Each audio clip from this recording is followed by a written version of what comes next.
Hey guys, what's good? This is the April 2026 edition of Shane's Las Vegas Raiders podcast, as I come once per month to touch up on the biggest Raiders news that's out there. And the last episode I did in March, I was touching up on free agency, and I think I might have left a name out. I'm not 100% sure. Teron Johnson, who the Raiders acquired via trade from the Buffalo Bills. I think I brought that up, but a good solid veteran cornerback, and some say he's on the decline, but somebody that's still definitely worthy of a spot on this team. May start in the slot at cornerback, maybe depth, depending if somebody else comes along and beats him out because of some of the draft picks that they made. That's a possibility, but we'll see what happens. Now I want to get into the draft, and of course, the Raiders select Fernando Mendoza with the first overall pick in the 2026 NFL draft, and that is the future quarterback of the Las Vegas Raiders, coming out of Indiana. And I just think when I watch Fernando, I see great things. I just see a guy that's got it all, right? Mentally, physically, he's the real deal.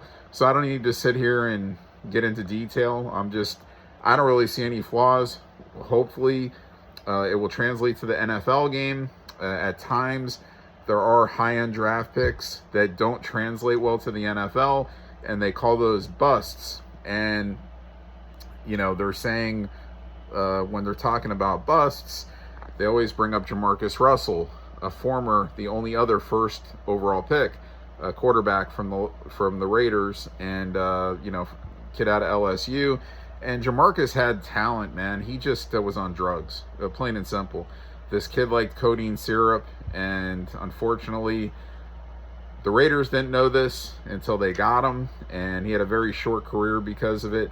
And it's nothing to do with Jamarcus's talent. It was to do with just his personal decisions of doing drugs. And he was the pick everybody said the Raiders had to make. There was nobody that came out against the Raiders of making that pick for Jamarcus Russell. And of course, everybody's just going to tell you, well, they could have took Calvin Johnson, they could have took Adrian Peterson, of course, but the need at the time was Jamarcus Russell, and everybody was expecting him to be a franchise type of quarterback. And again, he did have that physical ability, but sadly, he was on drugs. So it screwed up his career, and it screwed up the Raiders. I'm going to keep this moving quick, guys. I don't want to sit here and really dissect every pick. I'll talk a little bit about each one. In the second round, the Raiders took Treydon Stukes from Arizona, safety, and I believe he's going to have a good chance to start at safety, probably over Polamalu, who I think is going to go back to being a backup, and he'll probably start back there with Jeremy Chin, I would think. He was taken in the second round. Their third round, they had two third-round picks. First one, Kieran Crawford from Auburn. This kid can play defensive end, or he could play linebacker, depending in the 3-4 scheme. I think he's got a good chance to start also, depending where. I mean, now, not on the line, because I think you're going to have Kwity Paye on one side and Max Crosby on the other, and then the nose tackle to be determined. This is running a 3-4 scheme. Now, even in a 4-3 scheme, Paye and Crosby are on both ends. But I think this kid's got a chance to be, one of the 4 linebackers. So we'll see what happens. Also in the third round, they took Trey Zoon III out of Texas A&M. He's labeled a guard, but a lot of people think he may also have a chance to compete for right tackle on the team, which is the one offensive line position that's kind of a little bit up in the air. DJ Glaze, Charles Grant, those guys are also going to be in competition for it. Or he just will be a good depth piece, young kid that will develop. Also, going to the fourth round, this was the pick that everybody was waiting for. All the analysts were waiting for this kid to be taken because he's a first round talent. Jermod McCoy from Tennessee, the cornerback. Of course, he dropped because he's coming off of ACL surgery, but not that. It's his ACL is fine, but there's something with the bone, something else to it that his bone, it could go bad. I forgot the exact detail, but basically it's a chance they're taking, but it's also the 4th round, and they also have other cornerbacks that are ready to start on this team. Bringing back Eric Stokes, Darian Porter looked pretty good out there last year, and of course Teron Johnson. They've got corners ready to start, but this kid definitely could come in and compete for a starting position. So we'll see what happens. First round talent drops because of potential injury concerns, and he may have to have another surgery down the road, they're saying. So we'll see what happens for this bone issue. So we'll see what happens. Mike Washington Jr. also taken in the 4th round out of Arkansas, the running back. This will be a great complementary piece to Ashton Genty and Clint Kubiak in Seattle. He had that 1-2 punch at running back. He wants the same thing with the Las Vegas Raiders, so they get a good pick there. And in the 5th round, they take the safety out of Arizona, Dalton Johnson. I don't think he'll start now, although he could. If they move Chin to linebacker, that's a possibility too. And you might have 2. I don't think they start 2 kids at safety, but you never know. That's the Arizona tandem with Stukes and Johnson. So we'll see, but definitely could be a future starter if he starts off as a depth piece. Could be a future starter. Also in the 5th round, they took Hezekiah Masses, the cornerback out of California. I don't think he'll start. I think he'll be a depth piece for now. And in the 6th round, they took Malik Benson out of Oregon, the wide receiver. So that's a good pick.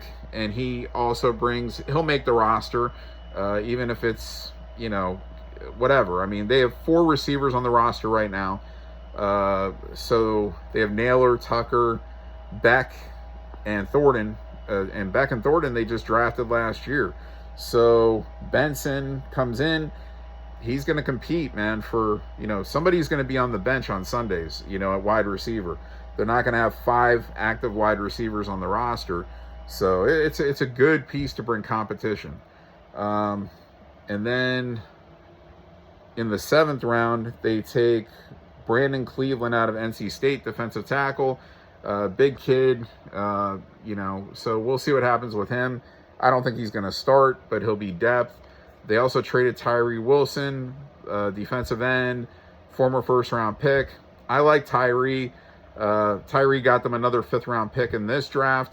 There was moves made back and forth with the Raiders. They moved back. They jumped. They to get McCoy, they traded up in the 4th round. I don't want to go over all that shit. I don't need to sit here and say, oh, yeah, they traded back. And no, I'm not going to do all that. But they did make a couple of trades. John Spytek, the general manager, he traded up, he traded back, and he ended up getting a nice haul of picks. And a lot of people, even ESPN, a lot of their analysts were saying that the Raiders had the best draft. I've never heard ESPN kiss the Raiders' ass like I have this time. So we'll see what happens. So I'm going to go over the undrafted free agents. A lot of these guys aren't going to make the team, if any, but I figure, hey, you know what? They are signed right now to the active roster going into training camp for now. So I'll go over Gary Smith III, defensive tackle out of UCLA. Roman Hemby, the running back out of Indiana that played with Mendoza. So you never know. He could get a spot. Jacob Clark, quarterback, Missouri State. E.J. Williams, wide receiver, Indiana. Kansei Matsuzana, the kicker out of Hawaii. So, he can compete for the kicker spot. CN Sloan, defensive end out of NC State. Tyler Duzansky is out of Penn State. And, we'll see, if any of these guys compete for a starting, or not a starting job, a position at all on this team. None of these guys are going to compete for a starting job. Corey Rucker, wide receiver out of Arkansas. Sawyer Robinson, quarterback out of Baylor. Caleb. Wow, some of these things I did not write down right. Anyway, okay, cornerback, Kennesaw State. Caleb Othkall, I think it is. Chase Roberts, wide receiver, BYU. Tanner Wall, defensive back, BYU. Isaiah Jada, offensive lineman, BYU. Matt Lanter, tight end, Boise State. Justin Pickett, offensive lineman, Duke. Devin Lafayette, out of... Oh, man. Sorry, guys. A couple of these I jotted down fast, and it's okay. Safety, but let's see. I wrote the school down. I jotted it down too fast. Xavier Sorey, linebacker out of Arkansas, and Chase Thomas, linebacker out of Maine. Sorry, guys. A couple of these guys I didn't jot it down clear enough. But anyway, these guys that I just read you are most likely not making the team. Some may stay on the practice squad. We'll see. Anyway, guys, that's it. The Raiders next they start camp soon. And, these will be like OTA camps. And then, we'll get into real training camp come July. And then before you know it, preseason, August. And then the regular season, September. Guys, I thought the Raiders roster was pretty good last year, honestly. I just expected Geno Smith to play a lot better. And if he did and didn't make all those mistakes, they would have won several more games, and they would not have gotten Fernando Mendoza, So in hindsight, they get Fernando Mendoza. I think this kid is going to be a really good quarterback. He's going to be a stud and help the Raiders, moving forward. And, of course, bringing in Kirk Cousins. I mean, he'll compete with Mendoza. I really expect Mendoza to beat Kirk Cousins. I think he's going to just beat him. But if he doesn't, if he's not ready, Kirk Cousins is there to start. And that's not a bad thing. Kirk Cousins still looked pretty good with Atlanta last year. So we'll see what happens, guys. I'm not going to sit here and keep going over everything. I take it month by month. I've already kind of dissected where I think the team is. I think after this draft, I think they're in a really good spot, man. I mean, they got, a lot of quality players. Every free agency, you could kind of say, maybe they land a good player and then a bunch of, okay guys. This is the best free agency I could ever remember the Raiders having. And draft-wise even, this may be the best top-to-bottom draft that they've ever had. I mean, it just seems like they got so many quality picks. You know what I mean? And even if some of these guys can't start off the bat, they may start in the future, and it's quality depth at the worst. You know what I'm saying? God, I think the one I couldn't, Caleb Otford, I think is what it was, cornerback out of Kennesaw State. And then, Jesus, I still don't know what I wrote down here for Devin Lafayette, what school he came out of. Troy. Sorry, I got it. Safety out of Troy. So I've corrected both of those, I believe. Just writing shit down fast. I can't remember all this, guys. I remember, of course, the draft picks, but the undrafted, it's hard to remember every single player without writing it down. I just don't have that kind of memory. I have a good memory, but not that kind of a memory. So, and I got to tell you, a lot of these guys I'm not totally familiar with, the undrafted ones, but like I said, probably hardly any of these guys, if any, make the roster. I think Hemby has a chance, and he would be like the third running back. Dylan Lobb then would be fourth. That's possible. So, and he did play with Mendoza at Indiana. Anyway, guys, look, I'll come back next month in May. We'll talk more about going into the season, but I think this roster is pretty much set. Really, I think it's pretty much set. So, guys, we'll see what happens. I'll talk to you next month in May, and tune in then. See you.